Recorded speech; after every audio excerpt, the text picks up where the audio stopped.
tem um ano de advocacia, né? Pelo que tu falaste agora. Então, assim, os resultados, eles são naturais.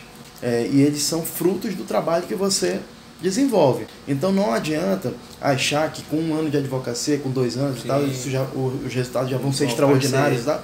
Pode ser que aconteça. Pode ser que você seja procurado para advogar numa causa de grande repercussão, já agora, no primeiro ano, no segundo ano de advocacia, e aí nesse caso você não tem que ter medo ou receio de cobrar honorários justos. Se o seu constituinte tem condições de pagar pelos seus honorários, então você deve cobrar o valor justo de acordo com a causa, obviamente. Não vai explorar a pessoa só porque ela tem condições também, mas um valor justo de acordo com a causa.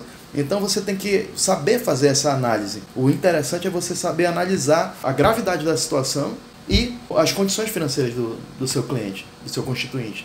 A partir do momento que você consegue fazer essa análise, cobra de uma forma justa, mais um preço que seja suficiente para você dar uma atenção especial para aquele processo. Não adianta você cobrar um valor barato, não um valor pequeno, baixo, e não ter...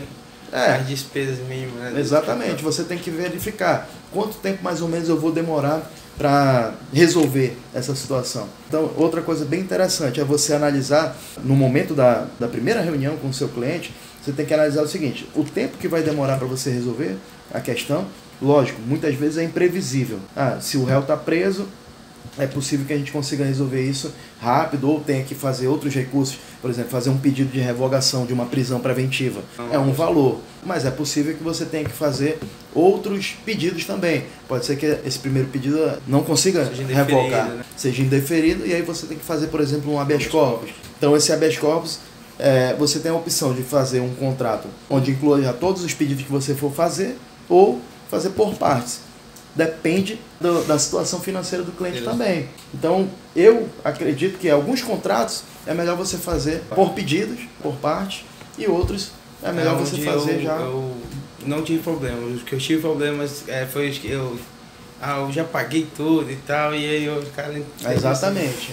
Então, é perigoso você fazer um contrato que cubra todas as petições, né, todos os recursos, tá? É muito perigoso, porque em algum momento dessa contratação aí, em algum momento desse processo, o cliente pode se mostrar insatisfeito com alguma coisa e vai dizer: não, já lhe paguei tudo, vou querer o meu dinheiro de volta, alguma coisa assim, entendeu? Então, às vezes, é mais vantagem você fazer por cada ato, ou faz um contrato até a sentença, por exemplo. O processo já está no meio da instrução, faz um contrato até a sentença e deixa expresso lá no contrato que, se por algum motivo, não por culpa sua, o cliente resolver rescindir o contrato, não há a necessidade de restituição de valores. Você não está vendendo o resultado, você está vendendo o seu serviço. O que a gente precisa fazer é contrato, ainda que o cliente não tenha condições de pagar, a gente não pode baixar o nosso preço ou facilitar o pagamento ao ponto de chegar se adequar às condições dele. Né? Isso, ele que tem que se adequar ao valor do nosso contrato e às nossas condições. Isso aí é básico. A partir do momento que você não entende que o cliente que tem que se adequar ao seu preço e às suas condições de pagamento, você continua, na verdade, trabalhando com uma grande quantidade de clientes, muitas vezes, mas sem resultados, entendeu? Ou com resultados que não são os resultados esperados. Então, quando você entende do valor do seu trabalho, e que você tem que valorizar realmente a sua profissão, a sua atividade, e o cliente deve pagar por isso, aí os seus resultados começam a ser diferentes. Outra coisa que é muito importante, o fato de você